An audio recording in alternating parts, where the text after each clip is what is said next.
how do I really decide on buying a property just on the basis of a video?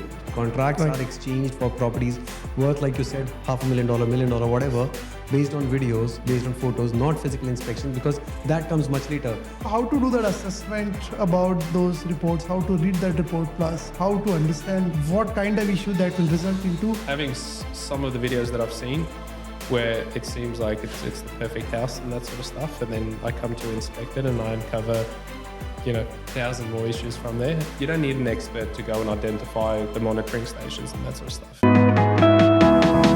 Welcome to the Property Portfolio Podcast, where property, finance and investing are broken down into real conversations, which have benefited thousands over the years. The show is hosted by leading industry experts who bring different strategies to the table. Parag Dixit, Chief Strategist of Infinity Financials and Prop Wealth, has more than 20 years in the financial industry and is consistently ranked among Australia's top 10 mortgage brokers. Rudit Khandelwal, Director at Infinity Financials, has 2 decades of experience and over 200 5-star client reviews. He's known for helping clients build strong property portfolios. Julius and co-founder of Prop Wealth, has spent more than 15 years in real estate domain. He is a lead data researcher and has helped hundreds of people create wealth through property investment. Subscribe to the channel and get regular updates on what's happening in the property market. The information in this podcast is of a general nature and does not constitute financial or legal advice. It has been prepared without taking into account your personal objectives or financial situation. Individuals must not rely on this information to make financial or investment decisions. You should seek independent professional advice before acting on any investment decisions.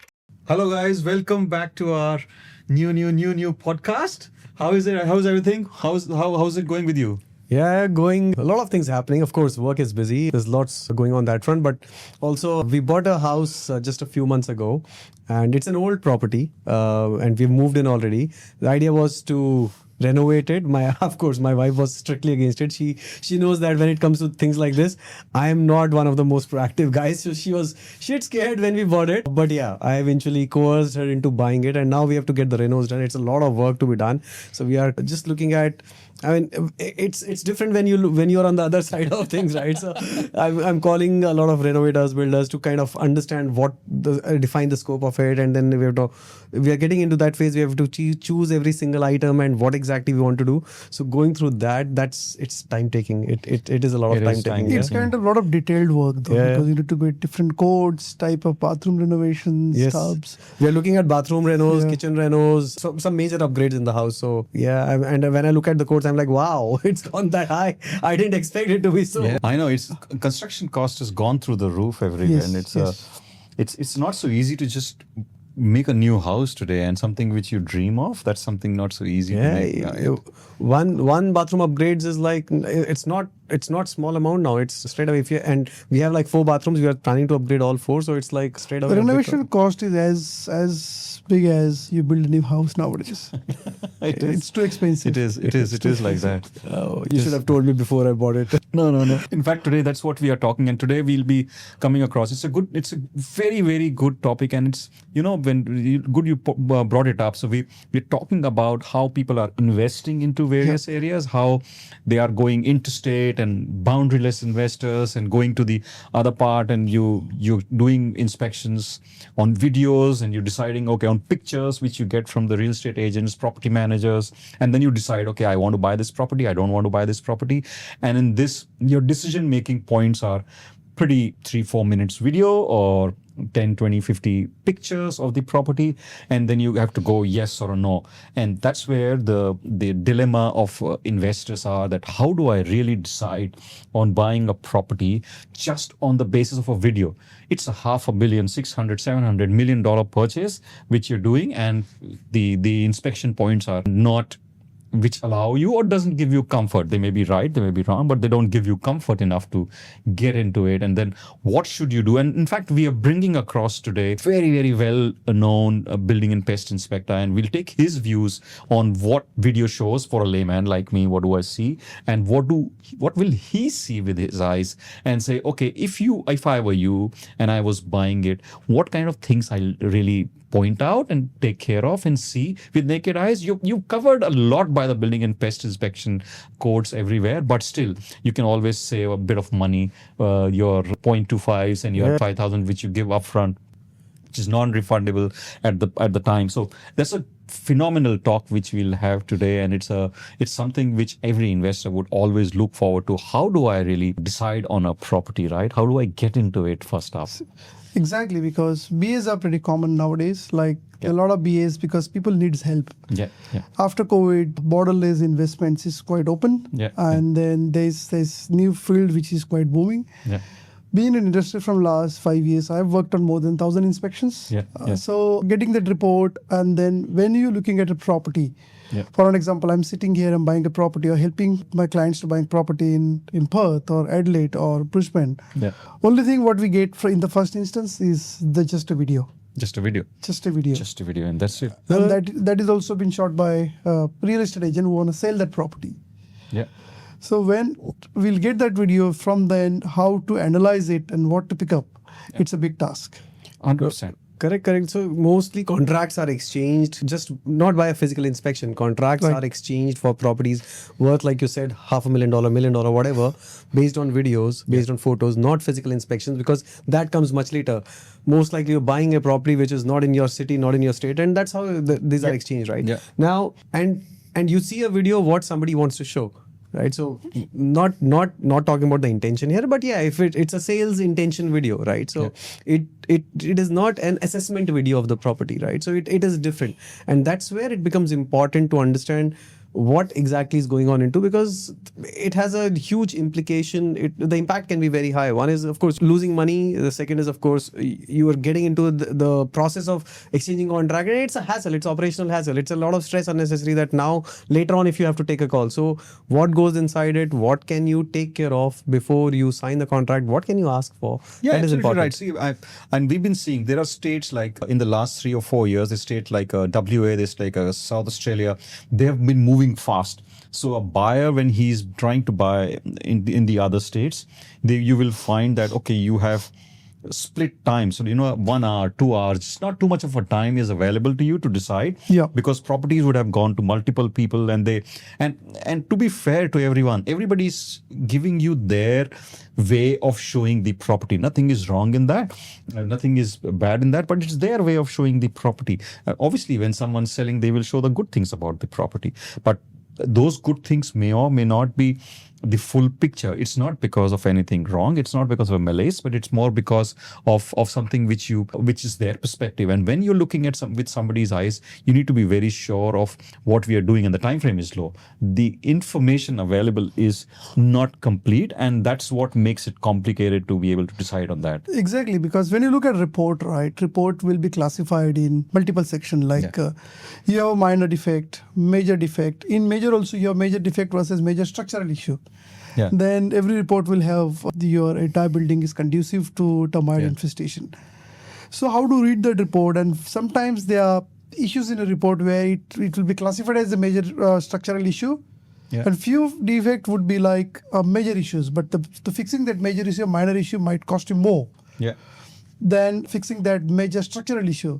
So how to do that assessment about those reports, how to read that report, plus how to understand what kind of issue that will result into, and then what is the characteristic of that issue. Absolutely that is something which is big void in a market which need to understand by investors. Absolutely correct. No, and it's a tricky bit, because earlier I remember good old days, you will go into the next suburb and buy something. Now we are going all over the place, and because of all of these things which are making our generation quick decision generation, so we are also getting information which is digital.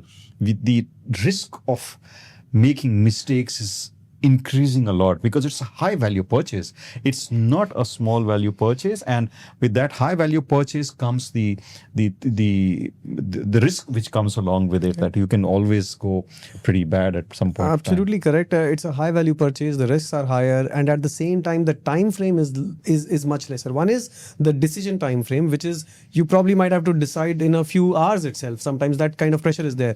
On top of that, different states have different timelines for things. So there is cooling off period, there are finance clause, there are building and inspection clause, and these vary state by state. So a lot of people who are buying for the first time, or even somebody who was bought earlier but now buying, I bought earlier my house in Sydney and now I'm buying first time in WA, let's say. I may not be aware that what are the clauses there, what are the legal clauses. If there are just a few days of cooling off period, a lot of times if the cooling off period can vary from 2 days to 3 days to 5 days to 7 days between different states or cities, right? If within that period, if I am able to do a building and pest inspection or not, that becomes a question mark, because during that period, if the inspection doesn't happen, if the report doesn't come, then it goes into the BNP clause. So within the cooling off period, it's easy to withdraw from the deal, although one might lose some money depending on which city or state they're buying in, but you still can withdraw. But if that clause, the cooling off clause expires, then you are into the finance clause and building and pest inspection clause. Now, there in most states, what can be covered would probably be just major defect or major structural defect. What if, like Julius, you were saying that, what if a defect is not classified as a major structural defect, but it's a major problem? I mean, a leakage because of some reason, or moisture, high moisture. Now, it's not a major structural defect, but it is a high problem which may cost the entire repair of a bathroom. Like I'm talking about the renovators, they're talking about $40,000, $50,000 just for one bathroom upgrade. Now, if that kind of problem is there, now that becomes a bigger problem. So timelines from that angle play a big role there, and people are forced to take decisions sooner than later. In a very quick time frame. Yeah, cooling offs are there, which are 2 days, 3 days, 5 days at max, depending on the states. Some states don't even have cooling offs, and you're in it. You sign it and you're in it. And if you are, let's say, good that you're say pre-approved, your finances are all in order, that's all the ducks are in line. So no problem at all there. You get your loan approved, and that becomes a problem, because if the property's got some minor repairs to be done, but that minor is a cost of 5 grand, 10 grand, then that's a lot of money. Now, finance clause is fine, BNP is fine, but you got something which is there, and you have to decide it in split a few hours or something at times. That is especially towards the WA, when we have seen the contracts. There is no cooling off. That is number one. Number two is basically you have certain days to satisfy your building and pest condition after finance approval. Sometimes it's prior, but most of the cases is after finance approval. So for an example, your finance is approved, you have 7 days to do building and pest inspection. You have done the building inspection on 6th day, and 7th day, if your solicitor did not respond to email stating that what are the repairs required, and if you are on 8th day, then you might not get the discount from that cooling off, because that cooling off period is already expired. Sorry, not cooling off. Building and pest clause is already expired. So those timelines might be a bit hazardous when a lot of investor might caught into this. So these type of things are very important. Similarly, like when you go towards the other states, like you go to Adelaide, you have 2 days of cooling off, and then sometimes you'll not get an inspector. So only come out is you pass the cooling off, and then you go towards before you get a report. If the form 1 is not safe, then probably you can come out of the contract. So every state has the different combinations. Yeah, absolutely. And that's what brings us to a lot of mistakes which people do, and that's what brings the point across for people that, okay, I don't have time, I like the property. Okay, that's the premise. I like the property, I think it fits with my circumstances, it fits with my objectives, I want to decide on it, I want to get this property. There's a bit of a FOMO in your mind, there is a bit of a, you want it, you like it, everybody likes it, and you've got some dreams around it, and then you have to decide it in few hours, and the information set which you've got is too low. 2, 3, 4, 5 minute video, a few pictures. Most of the pictures will make the house look good, and they are good. This is a good house, that's why you're buying it, and then you get into trouble. And in fact, a lot of states, what they also do, or a lot of areas, what they also do, that as a process, what's built up is that you first get finance ready. So you get your loan ready. Once you get your loan ready, then you do a BNP inspection. But what that does is it leaves it too late. You by the time you've reached a BNP inspection stage, you're a couple of weeks into the contract, and there's not much you can do to come out of it. There's not much which allows you to move out of that contract. And you you can get caught out with a large expense on that. And we've heard hundreds of stories, hundreds of bad stories of people got stuck because they just couldn't do the due diligence which they needed to do. Sometimes because of the time pressure, people have to sometimes rush through the report. So you got the report, but now because there's only one day left, so you try and rush through the report. The numbers of the property look just too good, too lucrative, that sometimes it can be blinding as well, that okay, I want to buy this property and okay, this might be a small issue. You rush through the report. During the clauses, you still have some negotiating power. But once that period is over, then your negotiation power is also gone. So not asking follow-up questions with the inspector, rushing through the report, these are some common mistakes that happen which can be very, very costly.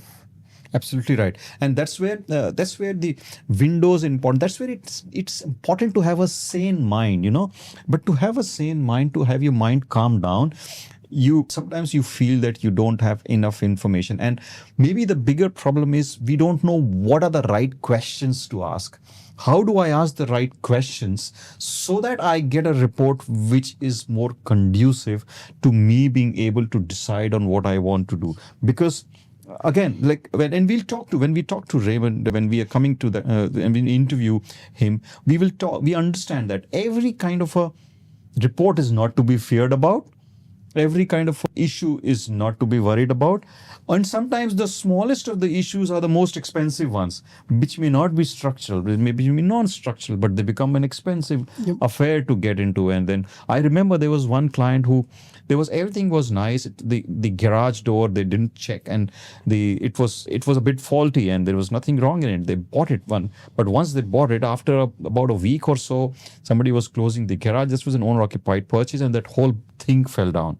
And when that whole thing fell down, they eventually had to change the full structure and the full garage door and the electronic, the one which moves the door up and down. And that's a good amount of money. That's about 10 grand on it, straight up, without anything. And there's nobody's mistake there. It's a simple garage door. But again, it can cost you so much of money. Nothing structural around it, nothing other there, but it's a good expense to you when you're suddenly into it. So it's about a thing which you need to be very sure about what you're getting into. And how do you really do your due diligence, which is proper due diligence into buying a property and deciding about buying a property and deciding about what all to check. You can't check everything as well, You can't go around with the lens, but you really need to know what to do. Exactly. So especially when you look at the videos, right? So video has to be detailed inside and the outside of the house as well.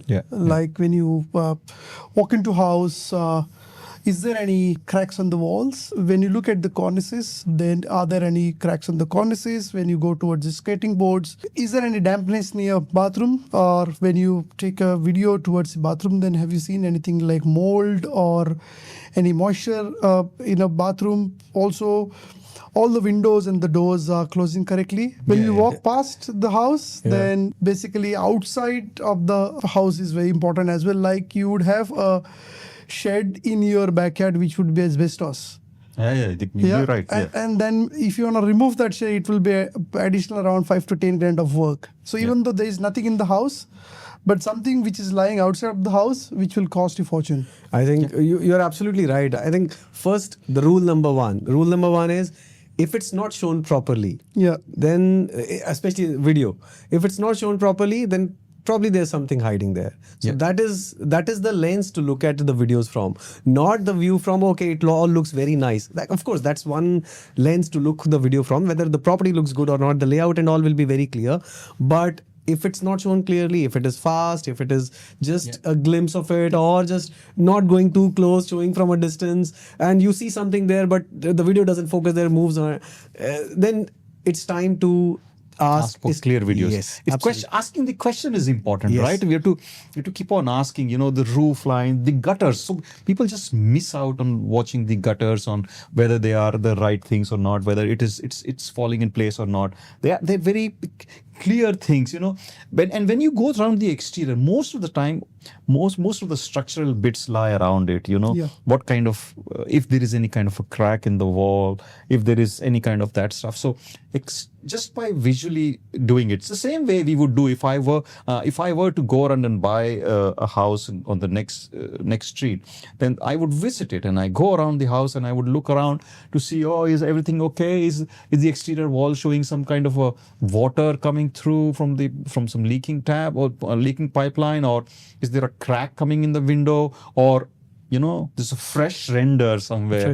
There's such a easy giveaway to being concealed about something's concealed. Yeah, like fresh stuff somewhere, right? Fresh paint or fresh paint on the ceiling, because there are a lot of times what I've seen in videos, we could see small stains on the ceiling, and then it can be easily covered by paint itself. Yeah. Sometimes when you buy a brand new home, or not brand new, actually old homes, fully freshly renovated. Yeah. So most of those flipping houses, where the type of renovations when they do, the property will look fantastic in the first glance, but after like 3 or 4 months, you'll see, okay, bathrooms are leaking again. You'll have cracks on the ceiling because they try to do a superficial work. Yeah, the devil is in too the good detail. to be true, it's not great, because we are buying an old properties. Absolutely right. And you're so right. So just we have to make the video the way our eyes would look at. So when I would go around a house, do I look up? Do I look down? Do I look around? What do I see everywhere? Does it show me? I've seen when I go to a normal, my naked eye vision for a house, and when I'm doing an inspection, I can even see sometimes, there's a gutter which is going there, and there's a plant which is growing inside the gutter. That means that's not getting cleaned, and it's blocked at a lot of places. And if it's blocked, then water may be seeping into my roof. I don't really know. And that's a flag to me that, okay, the maintenance has not been done pretty well. So I may ask the real estate agent at that time. But when I'm looking at a video, do I get a video of that? Do I get a picture which shows what is happening there? Do I see the rust which is coming there? Do I see if the eaves are stained or not, because the water may be moving inside into the eaves? So all that bit is something which we need to maybe see how it's happening, how the roof is sloping through. Is the roof sloping fine? How the land is sloping into the house? Is it sloping into the house, or is it flatter? Because if it's sloping into the house, there may be a chance that there's kind of a water, it's dipped there, and something is happening. Something is happening there. So, and when you kind of get something that, okay, something is happening there, then you can ask questions. And when you can ask questions, it gives you an answer. Biggest issue with that, which we have seen, when you have we don't have a flat contour, then you have a retaining walls, and retaining walls are always very expensive to maintain. So if suppose the house is on the slope and then you have retaining walls, then looking at those retaining walls are very important, because to fix those, major cost. Absolutely. Absolutely. Retaining walls are always the biggest cost. And see, we've spoken a lot about external, even internal walls, whether it's retaining walls outside or internal walls of the rooms, internal walls, ceilings, floors. Whenever things are going, it's very easy, because when you're looking at a room, you just glance through very quickly. But when you're glancing through very quickly, you also see, okay, where there's a corner out there which is meeting the ceiling, there's a window or a door frame, and is everything looking okay? Is at the bottom, where is it at the bottom? Are there cracks out there? Obviously, if you see holes in the wall, it's pretty easy to give away. But all these corners and all these services are the one where you really need to see what it is. And if your video is not showing that, then it's important that we ask for it. Okay. Correct. If you go inside, I've been there. I'll tell you. Once I was in a inspection, and these guys, what they had was, when you go into that apartment, I could feel that apartment's, that floor near the kitchen was a bit different, and it was flat, okay? But you can feel that it's a bit awkward. It's a bit not straight. And then when you ask, you said, oh yeah, there was this thing here which they had to redo it, and then so then you know that there is something there. Eventually we could get through, and we found that it was nothing much. They had put another tile over something else. So it was fine, but at least you could find that out. In a good video, you should be able to do that. No, right? yeah. So you could see, or you could realize that because you were physically walking there. Correct. But in a video, if the video is not capturing things like that, or not capturing the floor properly, it's very easy to miss. It's very easy to miss. So how do you replace physical inspection, physical viewing of a property? How do you do that via a video?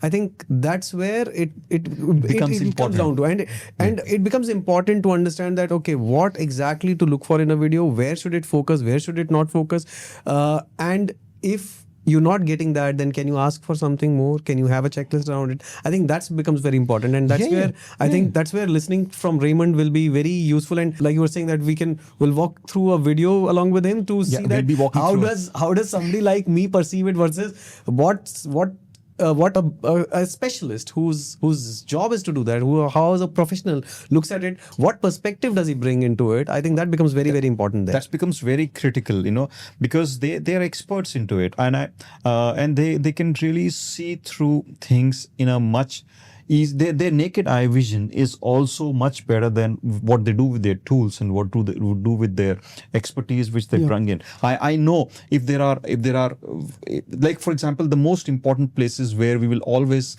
or not always, we'll find, if there are issues, we find issues, your bathrooms, your kitchens, the wet areas, your kitchen sinks, the wet areas, right? And in the wet areas, it's sometimes with clear vision you can see there are stain on the roof below the bathroom. So in the bathroom, you can see that there is a stain out there. So there is something out there or not. In the kitchen, you open, if the agent shows you a video which is after opening the below the sink, you will know what's happening out there. So these kind of things, if there are in the videos, it's nicer. If they are not, then it gets hidden, and that's where you start deciding, and you get into something, and it becomes an expensive thing once you are into it, about whether you had made a right decision or not made the right decision. Gives you sleepless nights, gives you a bit of a stress around things, and because you eventually you want to have a nice experience. You don't want to get into a purchase or a property where it gives you a headache at some point. Oh yes, absolutely. And you can save a lot of money, lot of time, lot of operational hassle, lot of stress. You can save yourself if you're mindful of some things, going into the detail, because it's always in the detail. Oh yeah, 100%. Always in the detail. As simple as having, a windows or a roof voids if are there, or if you have different floor levels. Just going through with the video everywhere, it's important that video goes through slowly and takes you through all of these bits. If these windows are showing that there is a bit of a timber rot somewhere, if you're showing that there are glasses are cracked and there is something is happening, you'll know. If as simple as that if there is an expense which is going to come to me because there's a fly screen structure, whether there's nothing in it, so that I have to spend some money, because the tenant will need that. So you kind of get aware of what you are getting into when you see structures, especially like for subfloors. So what I've seen is, if you have for the old houses, if you have subfloors, when you're walking and if there's a squeaky noise, then probably yes, there's definitely a lot of work required to repair those subfloor pillars. Sometimes when you see the windows are not closing correctly or the doors are not closing correctly, that means the house is moving. And if it is on the slab and it is moving, that means you need to either reinforce the concrete or you need to underpin the house. Yeah. Which will be more than 30-40 grand of work. There'll be a real expensive, really expensive kind of work. No, I think things like which are moisture, mold, these are things that can be easily concealed as well. So figuring out whether they are being concealed or not, that becomes important, and especially through the video, how do you understand that is there something happening to hide a few things, something has been done recently to hide something, or is it just right there?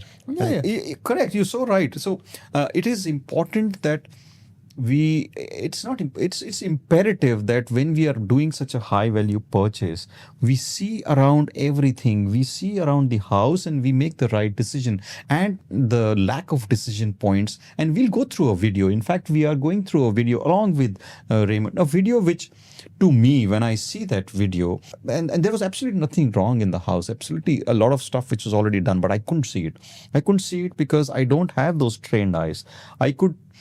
You can see when you see the video, you can see that, okay, there are some things which don't look normal, some things which are, no, it's not that, it's just a different color which is there, and you don't point out because you're not trained to see something which is not in the frame, which is not the usual stuff, and because of that you do that. And when we talk to Raymond, when we go through with it, it'll give us a good amount of insight about what we can do. And so just before we go there, in fact, both Julius and Mudit would interview Raymond. Raymond is a phenomenal building and pest inspector, and he's just moving into a buyer agency role as well. And so that brings him to a point where he brings both the kind of knowledge together. And when he sees something and he gives us tips about what is it which you can see. He's a good guy. He's a good bloke, and he can tell us about what would he see when he walks into a house, and how sometimes the videos which you get are different because they have a different perspectives. What happens when a real estate agent which is more looking at a sales perspective, and you which are looking at a good buyer perspective and also safety perspective, security perspective for yourself, should get a merged view on these together. So that brings across to us how you can protect your interest, and that will be it'll be a good point of time. And let's go and listen to the interview which Mudit and Julius had along with Raymond in our very studio. Okay, so we have talked so much about building and pest inspections, right? So, but I don't think that we can continue further without somebody who has experience doing that himself. So I would like to welcome, today we have Raymond with us. Raymond has been running building and pest inspections. He has done thousands of inspections over the last, what years, Raymond? 5 years? 4.5 years. 4.5 years. And he's built that business. He has that keen eye for understanding that what goes on behind the scenes. So it would be good to know from him, listen from him, and understand what we have been discussing and how do we save ourselves? How do you save yourselves? Yeah. So first question, Raymond. So what do you do as a building and pest inspector? What's your core job?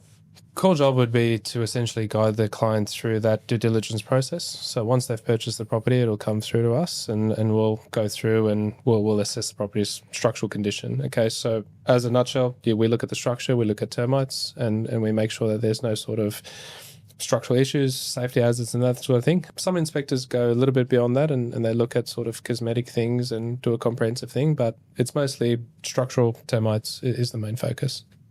Okay. And when you do these inspections, I'm sure you get a lot of videos before you go for inspections, and then you do your inspections. Do you find that those videos have done justice in general to what you observe later after that? Or do you find that this is apple and this is orange and it's completely different, and then you're like, is that the same property I've been to? I don't know. I'm just, how do you find it? I think that's a good point. I think the first question is, it depends on who sends the video. Okay. So I think you sort of have certain people that might sort of mislead it or not understand what to show and that sort of stuff. So I wouldn't necessarily say anyone's doing the wrong thing, but I think unless you understand what to look for, then taking a video for someone can be interpreted a million different ways. Okay, so having some of the videos that I've seen where it seems like it's the perfect house and that sort of stuff, and then I come to inspect it and I uncover 1,000 more issues from there.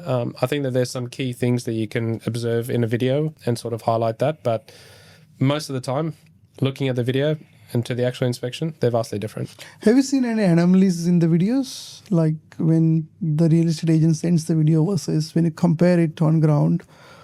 Is there a lot of difference? I would say that, yes, there is a lot of difference, purely because I feel like majority of the real estate agents, their core sort of, I guess, objective is to show you the property, okay? They're not an expert into showing you the condition of the property or anything like that. So, again, I don't mean it to be purposely misleading, okay, but they're there to showcase you what the property looks like, what the layout is. So that's their primary objective, to do that, okay?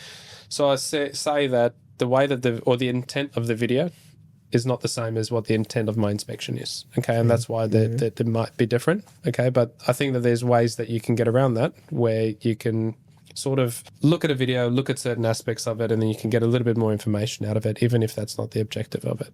Okay. Because most of the videos you would have seen up front will be coming mostly from real estate agents, the vendors agents who are looking to sell the property. And like you're saying, so if the objective is different, they're looking more to showcase the property. And the idea is not to show the details of what may go wrong. Correct. That's what you mean by because objective is different. Correct. Yeah. I mean, if I go to the property, my sole purpose or my sole intent is to assess the structure. Okay. So I'm there to look for defects, look for pitfalls, look for all these things.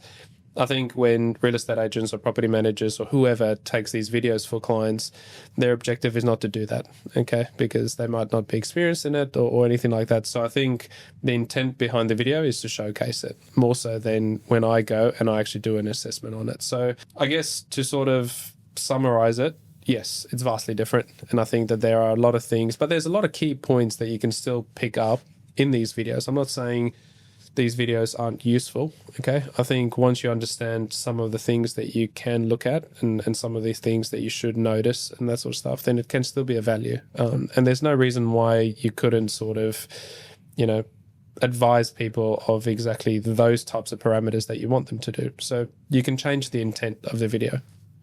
Yeah, because real estate agents' basic intention to show anything good about the property. I mean, For him, it's about, okay, he has to find out the faults and say not too good about the property, but Correct, yeah. to give the facts. Oh, sorry, you were saying something. No, so I was just going to say, so I think differentiating between the two intent, their intent to showcase the property, my intent is to assess the property, okay? I think you can find a good balance by sort of creating parameters for people to take a video for you or a representative to do it so that you can change the intent, okay? You don't want it to just showcase the property. You want a little bit more deeper analysis of it. So you can sort of guide them to do that. No, absolutely. I think and the video that we played in the beginning, and now I just wanted to go through that again with you because you saw the video and then you saw later on how was it different. So if we can, I think that one was a lot different. I mean, Okay. we sort of thoroughly went through that one. The video compared to the actual on-site assessment that we done was astronomical. Oh, okay, so I okay. think that this is probably a very, very good example to sort of showcase how you can pick up minor things that could have given you indicators as to what it is, especially if you're not physically there at the location, versus what was actually there in the end. But yeah, we're more than happy to go through it. Okay, all right, let's play it then. Yeah. So just a couple of things that I sort of noticed as the agent was sort of approaching and he's going through and showcasing the house. You notice that their intent is to showcase you the inside of the property, okay? So majority of the external walls and roof and gutters and that sort of stuff wasn't necessarily captured, okay? So you get a very, very basic sort of introduction of the front of the property and nothing else, and he proceeds to go inside straight away. No, you're right. I don't remember seeing videos that focuses on gutters or on very, very specific details around how the skirting is or... Exactly. And I mean, things like that they're not necessarily considered structural issues. Okay. So oftentimes they're not covered on a contract, but it's good to know. I'm not saying that they're deal breakers. Yeah. Okay. But they're good to know to factor into your maintenance and that sort of stuff. It's a cost that you still want to sort of be aware of.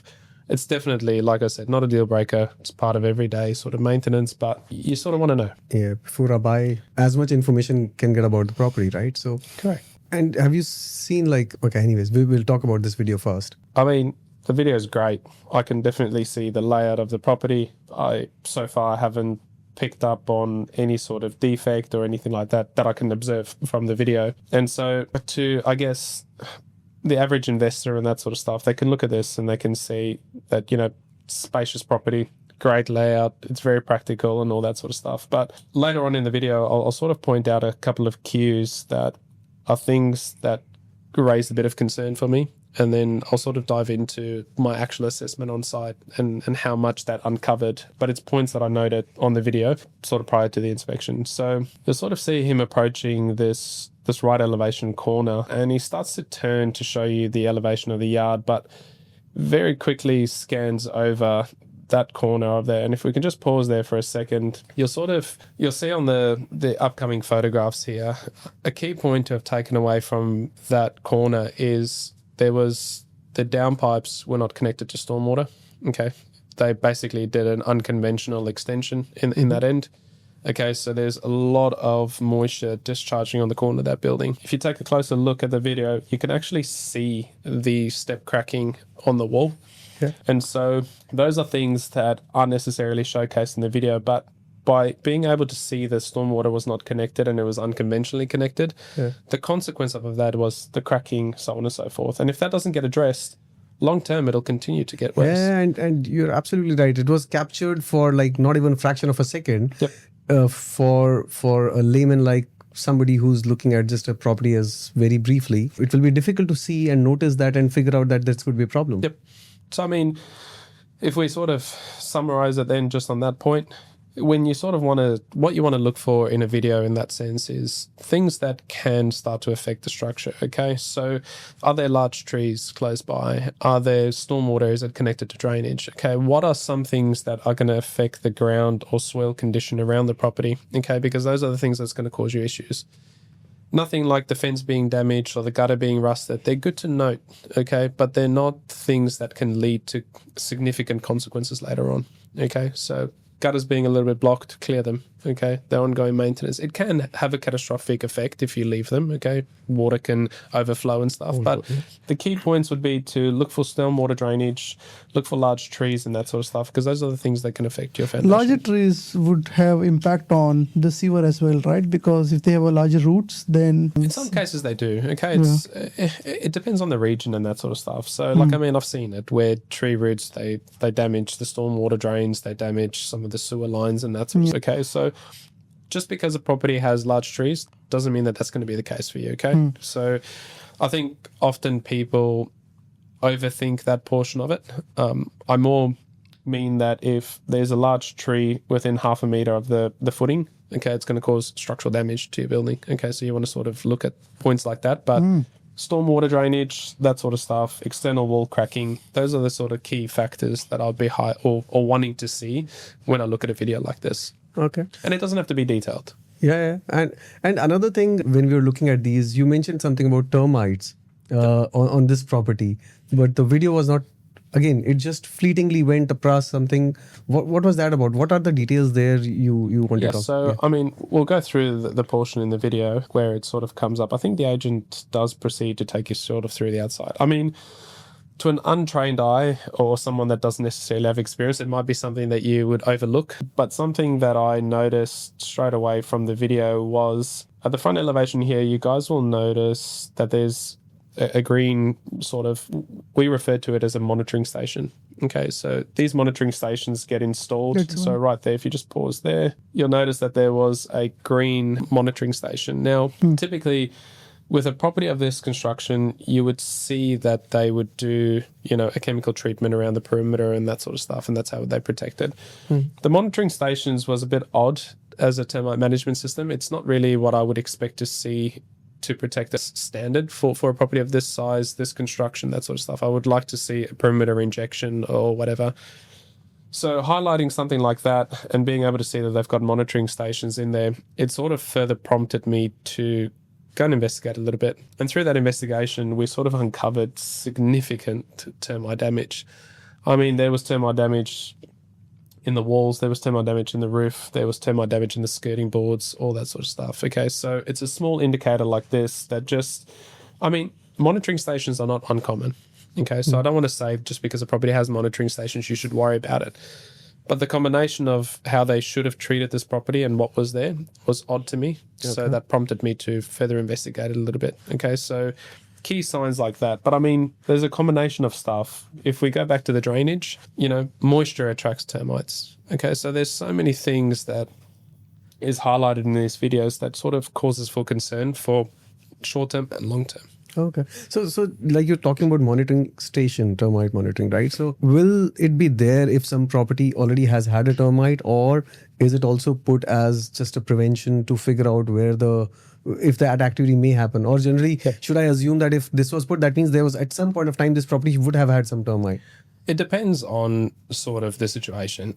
I mean, excuse me, sorry. If the particular property has a case where I can't treat around it, okay, so because I can't treat around it or I can't get there, then monitoring stations may be applicable. Okay, so it can be a preventative thing, but it can also indicate that, hey, there are termites there and we want to sort of capture that. So I'd say it doesn't necessarily mean yes, there was termites, or no, there doesn't, because every property is different.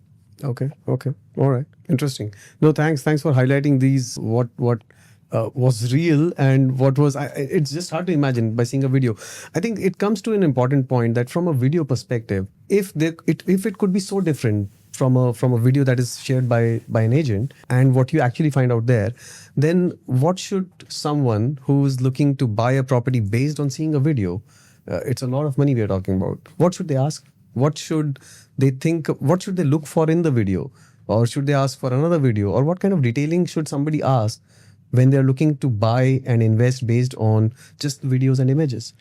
I mean, I would say that picking the right person to take the video would be one of the first considerations that I have. I mean, the more you sort of specify or have a representative that has a bit of an understanding of what to look for would be a good sort of tip. In other cases, you can sort of, as long as you structure it where you can see all external areas, you can see an overview of it, because, I mean, we've all seen videos where you go through and it's so close up you can't see anything. Okay, so that doesn't help the client in establishing a layout or anything like that. Okay, so I think making people slow it down a little bit, okay, taking room by room and trying to capture all the building elements gives you enough time to slow it down to identify things.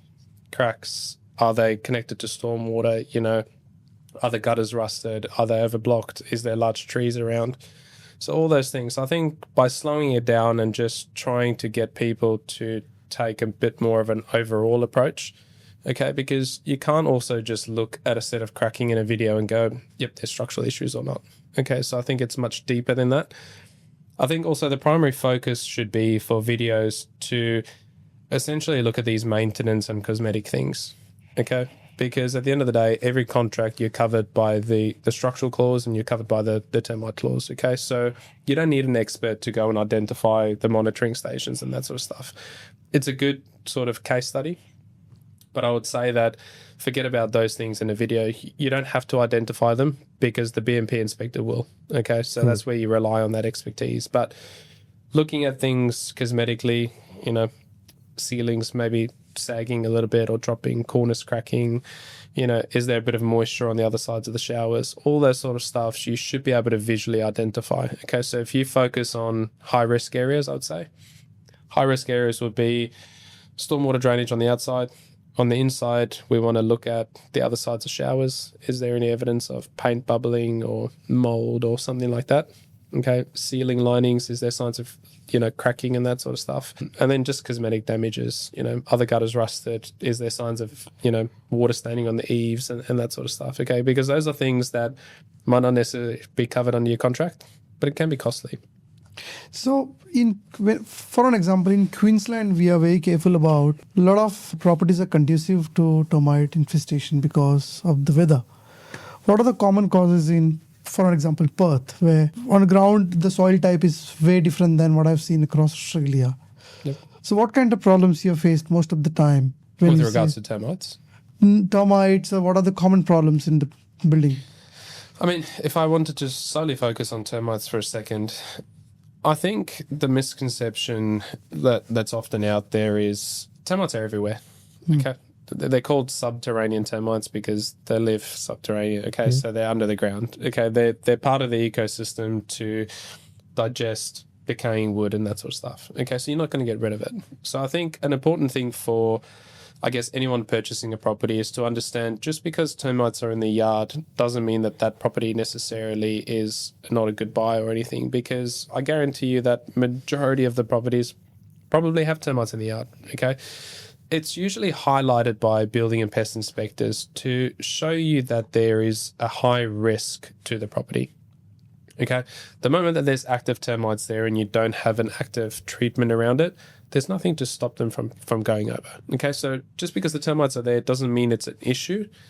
It just means that there's a higher risk of it becoming an issue for you. Okay, so it's just to highlight to them, look, they're there, so get the property protected, sort of thing. Okay, when it comes to issues and that sort of stuff, WA is slightly different to the other states, you know, slab on ground, double brick home, but it doesn't necessarily mean that they have less termite issues. I mean, I've inspected a house that was completely steel framed and it had a termite infestation, and it was simply because termites eat a nutrient called cellulose, and it's found in cardboard, gyprock, timber, so on and so forth. Okay, and they ate through all of the ceilings, all of the gyprock from one end of the house to the other. Okay, and it's a steel framed house. So I think it's every property should be assessed individually as to what its risks are in terms of termites, and then you just got to mitigate that. The most effective way is to get it treated. Everyone's against it, but it needs to be treated. And how common is the chemical demalification? Jeez, that's a whole nother sort of topic, because I think that that's probably one of the most debated topics in the industry, especially sort of my experience with it. Half of the industry reckons that it can be a structural issue. The other half of the industry reckons that it can't be a structural issue. And I think that there's a constant debate or argument with no definitive underlying. How common it is? Older properties tend to sort of have it, okay? So I tend to see properties like 1960s, sort of that era, okay? Terracotta tiles are prone to it. And there's, I don't want to say research, there's opinions that suggest it's due to the high levels of salt in the clays and that sort of stuff. But nobody has been able to definitively say what causes it, okay? But chemical delignification is essentially, in the most basic term, it's the natural glue that binds timber. It's basically a breakdown of that natural glue. Okay, so that's why some industry experts say that it loses strength, but they've done testing to say that it doesn't lose strength. So different topic, different day. I think it's a very, very, very sensitive topic, especially in WA, because unless it's a major structural defect, you're not covered. And I mean, in some instances, I've put chemical delignification down as minor. In some instances, I put it down as major. And in some instances, I put it down as major structural. Okay, but it can be all three of those. So I think it's a very, very, very tricky thing. It just depends on, I guess, the severity and then the consequence of it. To give you an example, the one time that I put it down as a major structural issue was it heavily affected the rafters. Okay, and there was significant signs of sagging and deflection in the roof. Okay, so I could see that there was a consequence of it. And therefore, I escalated to say that, okay, if it's gone into the rafters, I then, in my opinion, which might not be everyone's opinion, believe that it's now escalated to a major structural issue. If it's just found in tile battens, again, in my opinion, I believe it to not be a structural issue. Okay, but it can still be major, because if someone walks on the tiles, there's a risk of collapse. So there's a risk of unsafe conditions and that sort of stuff. And I mean, if it's very, very minor, it's minor. So I would say it's not very common, but it's a big, big issue when it does arrive. Okay, because it's up to your inspector to make the determination, and it can go either way. It can go either way. So see, there's a lot going on when somebody's looking at investment and they're going through this whole process of figuring out legal side, finance side, a lot of things, and especially on the building side. There's so much that can go on the video, and there's somebody who goes for inspection. But I think one important question arises there is that because it is so subjective, one inspector writing something, somebody else going and viewing the same thing can write something else in the report, right? Where do you classify it? And it is not always black and white. It could be either here or there. As an investor, how do you figure out that who is the right building inspector, who's more qualified? How do I figure out that whether this I'll get what I'm looking for or not? Yeah, I mean, the basic sort of things would be to look at their qualifications, make sure it's relevant. Okay, you don't necessarily want like an accountant to go and look at your house sort of thing. So obviously building experience, engineering experience, surveying, architectural experience, those are the sort of guys that typically are in industry. I would say an absolute bare minimum is to make sure that they are insured. Okay, if an inspector is not insured, especially a lot of independent guys tend to not have insurances, so that'll be a big sort of thing for me. But I think the most important thing that I guess separates a good inspector from a great one from an investor's point of view is someone that has a reputation or an online presence that gives clients times. It shouldn't be one transactional where I give you a report. It should be something that if I inspect a property, I forget that everything that is obvious to me, everything that I look at it comes as second nature, okay? Whereas someone like you, the way that you interpret the report, the way you look at the report would be totally different, okay? So my advice would be that to obviously look at the basics, look at the qualifications, make sure that they're registered or licensed based on the state. Some states don't require it, so it doesn't mean if they're not licensed, they're not good. Have a good thing at like Google reviews, that sort of stuff. Make sure that they're insured, bare minimum, and then just have a conversation. See if they're willing to actually go through the report with you, explain the report, because I think that that's the fundamental key between understanding the report and then not understanding it. Okay. So is there any, before hiring a building inspector, is there something I can ask upfront about them or ask some leading questions which can give me some kind of idea about whether he's a good inspector or not? Is there? Of course, yeah. So, I mean, a lot of the times inspectors will showcase their experience and their qualifications.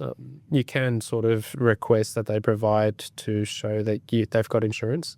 Okay. Okay, but I think the most powerful thing is ask them for sample reports.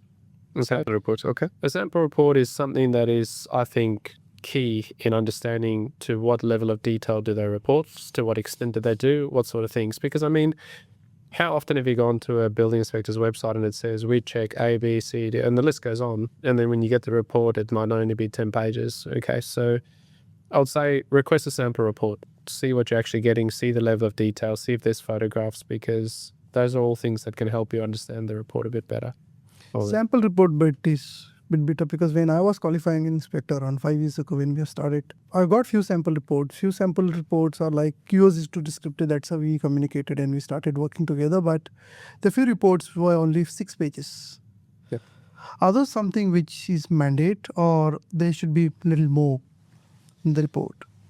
I mean, it's up to the inspector how he defines the scope. Okay, so what I've found is that different inspectors decide what sort of inspections that they want to carry out. Okay, some inspectors focus solely on you engage me, I just look at the structural aspect of it. So their terms, their conditions, their engagement with you would purely be structural. Okay, so I guess it also depends on what you're after. Some clients are happy to just spend a little bit less money and get a structural only report, and that's fine, okay, because that's your engagement with the inspector. But if you want to sort of have a holistic view of the property and you understand conditions beyond the structural thing, and I feel like it's important to do those sort of stuff. You know, looking at the structure is one thing because it's the bones of the property. It's something that's going to cost you significantly if there's something wrong.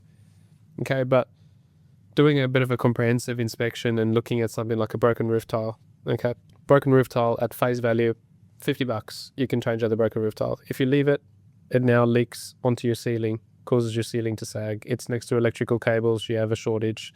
Okay, now it's absorbed into your insulation. You've got mold. Okay, you've got a $50 problem that's just turned into a $1,000 problem. Yeah. So it's important to know that tile is broken. It's not a big issue that it's broken. The consequences is going to be big. So identifying those things, and that's not a structural thing, I think is important. So selecting the right inspector is also defining the scope that you want. Okay, you as an investor or as a property purchaser should want to understand all of the property, but then also don't take it as a comprehensive inspection report just because they've covered all the comprehensive stuff, that everything is wrong with the property now. It's just a better view of things that can go wrong in the future. So do the equipments which you use, does that matter the most? The what, sir? The equipment which you use, like As the an moisture inspector? meters, yeah. Yes, I think it's sort of, in my opinion, I see a lot of thermal imaging and that sort of stuff coming about. Okay, I think it's a very powerful tool, but I think it's also sometimes used more as a marketing thing rather than an effective thing. So in my case, if I've identified that there's a leak or there's something like that, I would use something like thermal imaging to help me track it. Okay, see where the source is coming from, etc., etc. A lot of the times it gets used just as a fancy way to say that this is what I've done. Okay, so I think there are great pieces of equipment that you can use that can aid you in your inspection, but you've got to be careful because a pre-purchase building inspection report is supposed to be visual only. Okay, so we can't move furniture, we can't remove insulation, we can't take ducting away and that sort of stuff. So there's always going to be limitations in it. And some of these tools does help us. Moisture meters helps us detect moisture and that sort of stuff. So at the end of the day, the inspector's not there to do investigative work. They're there to identify a defect and then refer you on to a professional to then assess what needs to be done and give you advice on the cost. Okay, so it's purely to identify the defect and explain to you who to engage to further assess it. Yeah, no, absolutely right. But I want to go on to this report, right? Sometimes, like Julius is saying, the reports, and we've seen that reports can be 40 pages, 50 pages, a lot of images, a lot of terminology, which is maybe difficult to understand just by the not simple English. Sometimes these are technical words. How, as an investor, the report itself can be daunting, honestly, right? So, so many sections, so many detailing, and as an investor, how do I understand that report? Going through the whole report, seeing images is okay, but then one is what all is what all is wrong, what do I need to fix, how do I prioritize? A lot of things will go on my mind. So how do I understand that report itself? I think my biggest advice for people reading a report is if anything is highlighted as maintenance or a minor issue, okay, then you can consider it's not something that needs to be done immediately. Okay, so straight away, 60% of your building inspection report is now set aside. Okay, minor defects and maintenance defects are often highlighted for the long-term care of your property. Okay, so something like your gutters are blocked. Okay, if you leave your gutters being blocked for the next 6 months and the rain season comes, there's potential for you to have different leaks. Okay, but if you spend $150 when you get the gutters cleared out, don't worry about it for another year. Okay, so I guess it's about understanding that minor defects and maintenance things are not a priority. Okay, so if I'm a novice sort of investor and I don't sort of understand how to read this building inspection report, I would focus on what are the major defects. Okay, and then trying to understand, is the major defect going to be costly or not costly? And so there's an example where major structural defect, a strut was fractured and it cost $500 for them to fix it. Okay, so they simply replaced it, they strapped it, no problem, but it's still a major structural issue. Okay, just because it's major structural doesn't necessarily mean that the cost is astronomical. Okay, so focus on major defects, major structural defects, live termite activity and termite damage, but also look at the termite damage. Just because there's termite damage in the backyard to an old tree stump, it's got nothing to do with the house. Don't worry about it. Okay, it's just an indication that they're active in their area. Okay, and you should do maintenance to protect the building. If there's termite damage in your roof, catastrophic. Okay, that can be very, very expensive. You don't know how far it is. Invasive inspection needs to be carried out, and those are sort of deal breakers for me personally if I was purchasing a property, because I can't assess the extent until I start taking things apart. Okay, so focus on areas. If there's termite damage in the house, okay, if it's in a skirting board, it's okay. If it was not found anywhere else, it's not a big deal. Okay, if it's found in the roof, it can be a big deal. It can be structural, and so I think focusing on major defects, live termite activity and termite damage inside the house, anything beyond that is not a priority. It's not something that's significant. It's just what you should naturally do as the years go by for your property. So the way you were saying that, let's say if it's a major structural defect, but it may not be costly, it may just require a few $100s. Is the opposite also possible, that if it's a minor defect, but it may be very costly defect? Is that a possibility? Absolutely. Yeah, absolutely. So, I mean, in some instances, you could have, say, for example, the entire area of the house, there's little bits of the ceiling sagging, and it's only minor where the ceiling's sagging. We're talking about 1 to 2 mil. Okay. The actual defect itself is minor. Okay, but for you to go and repin an entire house's ceilings or reglue it and that sort of stuff might cost you $2,000 or $1,500 or whatever else. Okay, so it's just because there's a lot more work involved, but it's still a small defect. Okay, and it's something like, I guess, rusted gutters and that sort of stuff. Okay, in essence, if a gutter rusts and it starts to leak, it's going to cause moisture around your perimeter. Okay, it can start staining your eaves and that sort of thing. But there's not, I guess, a significant consequence in the short term. Okay, to do it, but to replace the gutters, it's like $45 a linear meter. If you've got 100 linear meters, then you're talking about a lot of money that you got to spend. So, I guess it is the same for both. Okay, but this is where it's so crucial to have the conversation with your inspector, where he would say to you, "Look, it's my issue. Don't worry about it.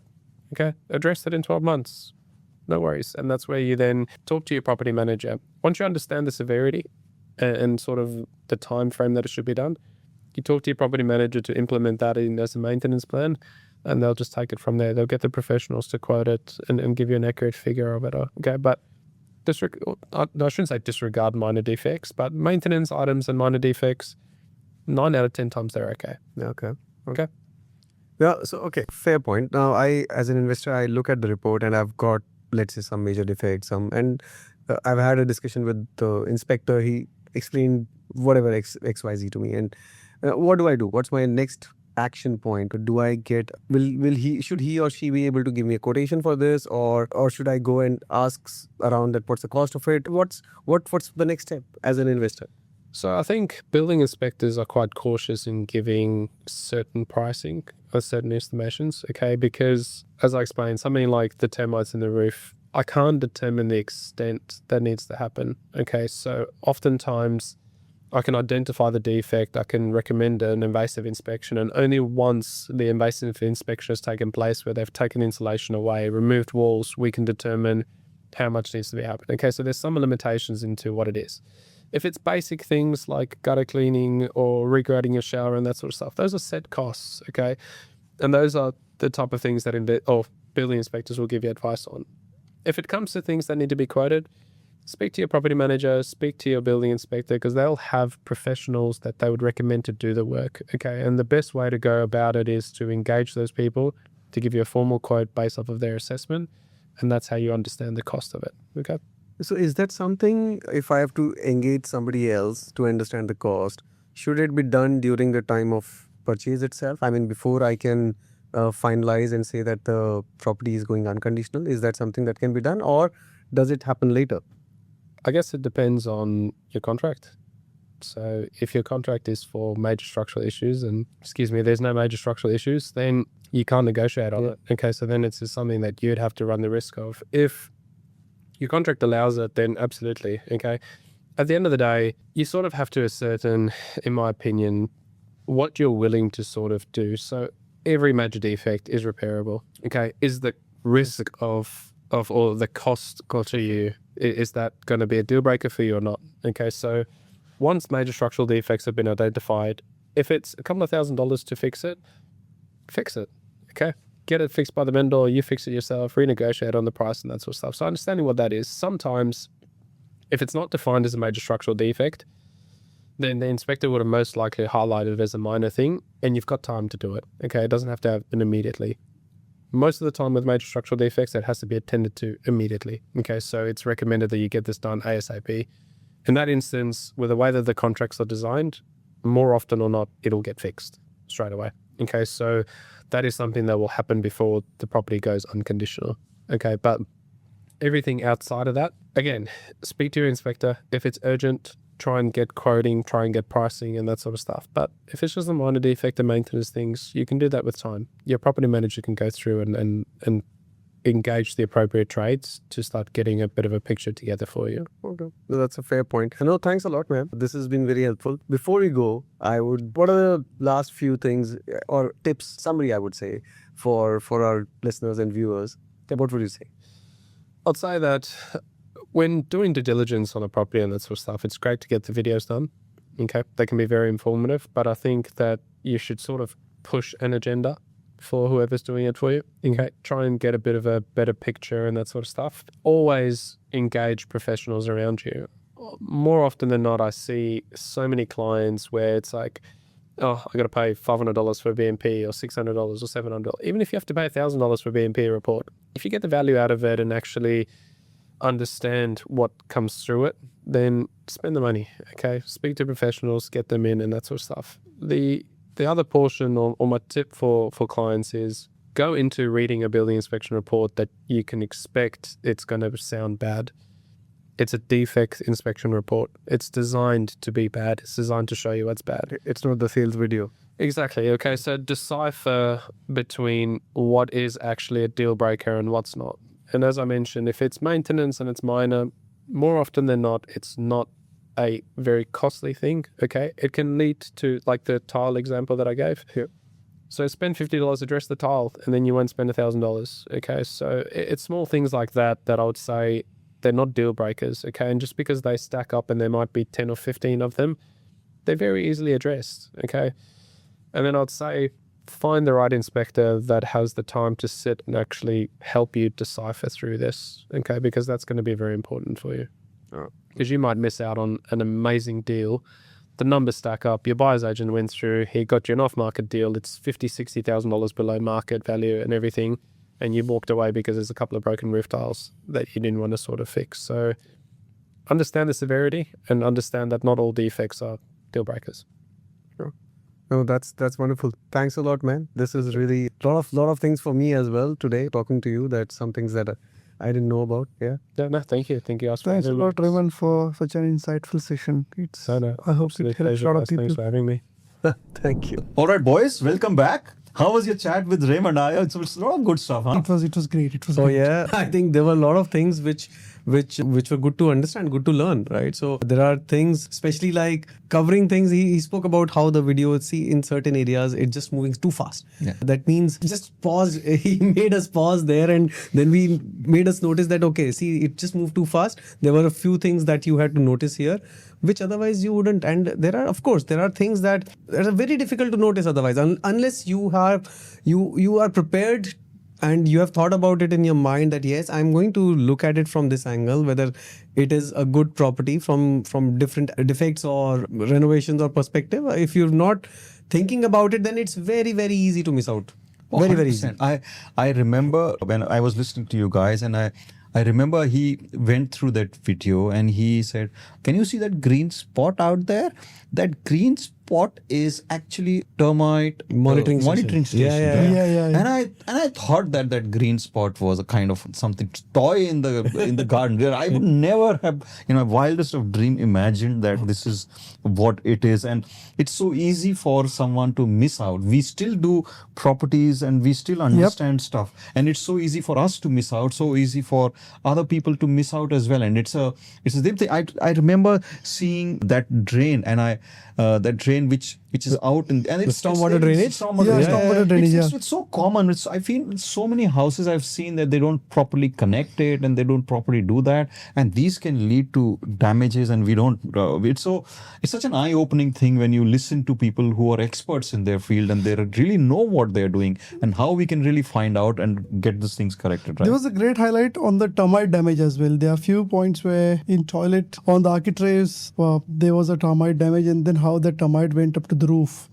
Yeah. That is what he's saying basically. If termite went up to the roof, that means it's very hard to track how much is the current damage. How much is the current damage? Yeah. Whether it's a localized problem. Correct. Or whether it's a big problem. If it is roof, that means it could be a it's huge severe. problem because It's severe. what's behind the walls, etc. Right? So Yeah. just saying a termite is a huge problem without understanding whether it is localized or just a major thing, it is a big problem. It can be a big problem. I also liked about how he spoke about trees, because trees, yes, generally we take a look at trees and big trees, but large trees near the house, inside the boundary or just outside, and how the roots can damage, that's a very important point there. Absolutely. I know. See, I'll tell you, and I always wonder this. See, if a tree is in my front yard, I'll take a notice of it. If a tree is in my backyard, I'll take a notice of it. Okay, there's my backyard is a large tree, and there I may or may not be able to cut it or whatever. It obstructs something. All good, I know it. But the biggest problems are trees which are on the side of the house. Because on the side of the house, sometimes people don't mind. And I've seen people having good big trees out there. And whether it has gone down into the storm drainage or whether it has gone down into the sewage drainage, whether it has impacted there or not, there are some huge costs which come. And as simple as a tree can be a big problem. And we just don't see it. Yeah, and the funny thing now is that now when I look back, when I enter a house or see a house, I will still probably sometimes I'll see these, but I don't remember a video which will show these things, right? So when you're looking at videos on realestate.com or domain.com or wherever, or which is sent by some agent, then they're not going ahead and showing you what is in the next to the fence everywhere.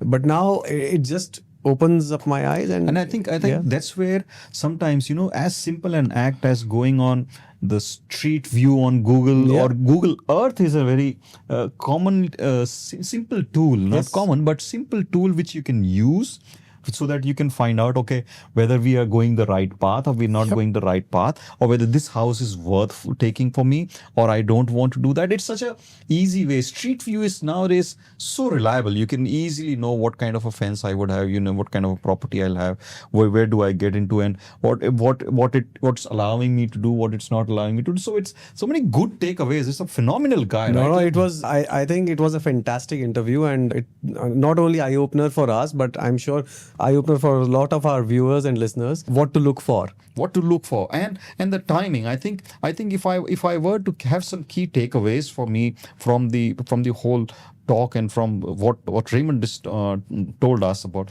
timing is important. That we need to, that bit of knowing when we're looking at a video, whether I want to go ahead or not, and to be able to do the checks in time. So even if there's an insistence to do checks later on, you're buying it, right? You don't have a lower hand, you've got an equal hand. So you can insist on timing of the building and pest inspection to be earlier. You can insist on deeper down videos. You can insist on watching it in a particular way. You can insist on what do you want to see. It's important that I have my checklist of what do I want to see. I should know, okay, I want to see the front yard, I want to see the fencing, I want to see the front elevation properly, I want to see the side elevations, I want to see the back elevations, I want to see everything in the way I want, because I'm buying a house. I'm not buying a bag of chips, you know. Yeah. It a slow moving video which is capturing the corners, the joints, the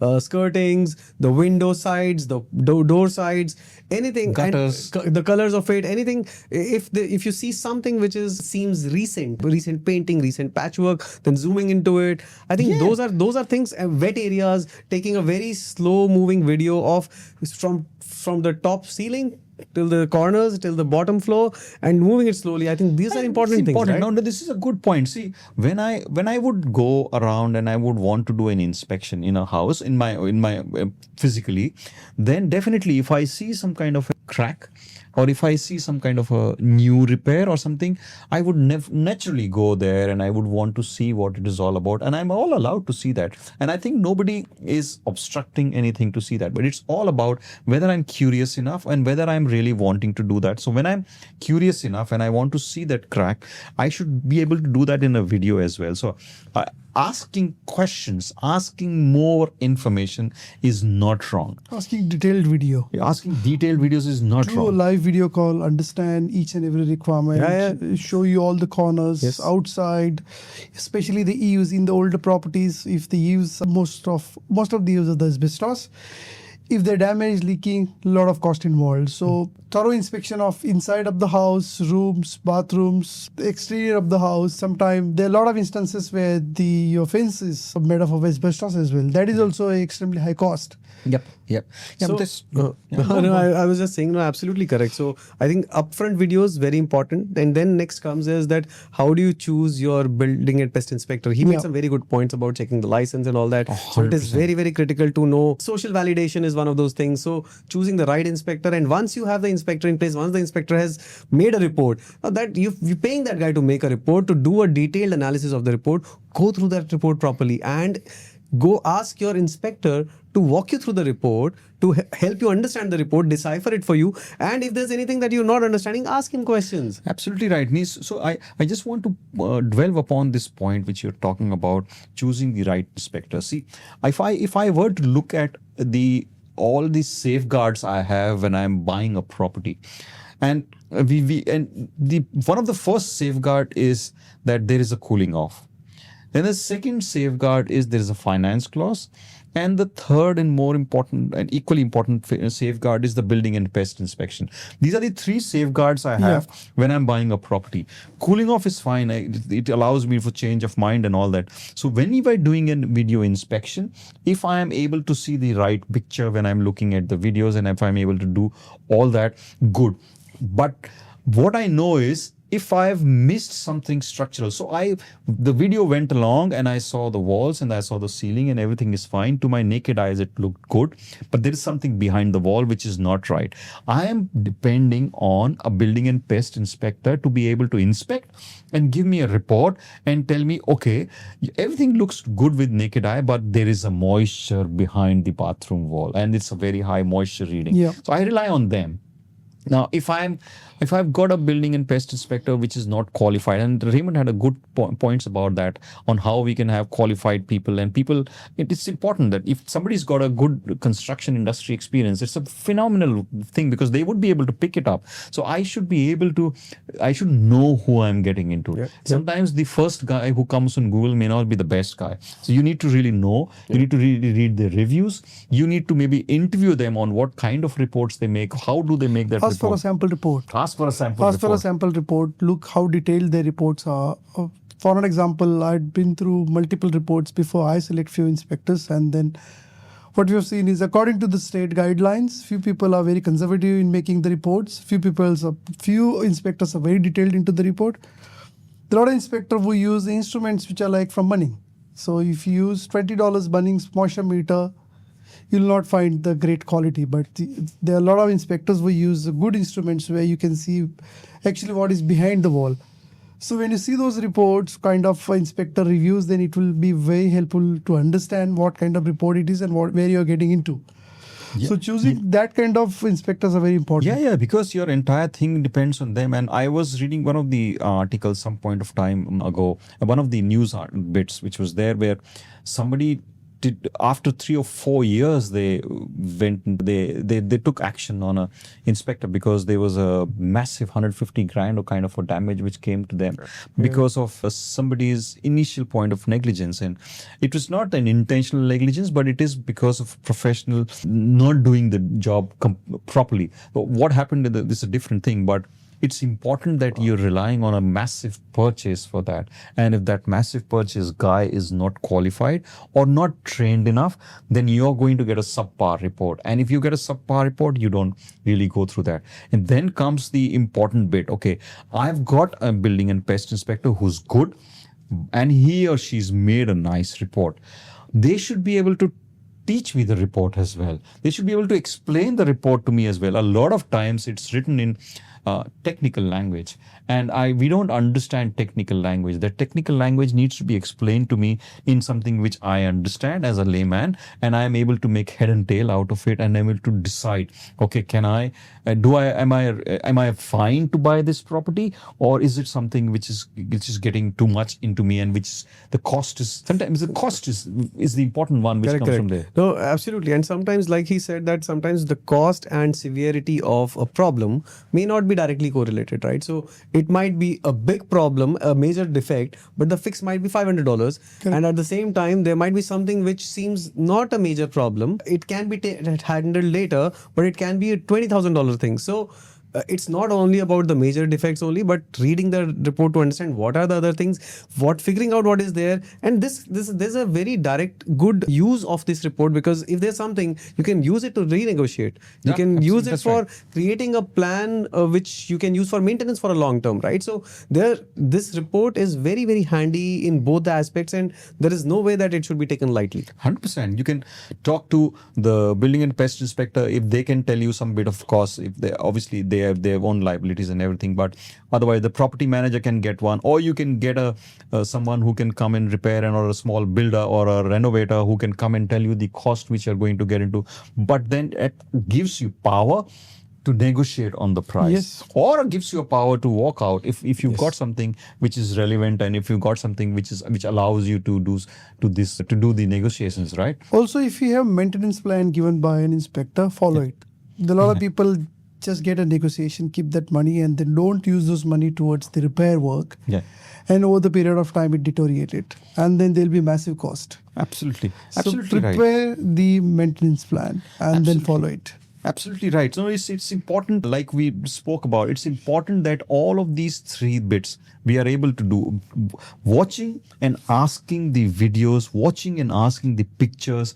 You should not be shying on saying, okay, I need to decide very quickly, so I need to do this and I need to decide on what I have. We need to ask, because we have the right to ask. We need to ask detailed stuff. We need to look at that detailed stuff. We need to get a proper report, and we have to understand that report, get the contents of that report, and are able to take it forward from that. No, I think this was really very good. I think I'm sure that we are going to hear a lot from a lot of people, especially who are on the selling side. Yeah. We're going to make them work a little more, because people are going to ask for more clarity about it and more detailed videos. Yeah.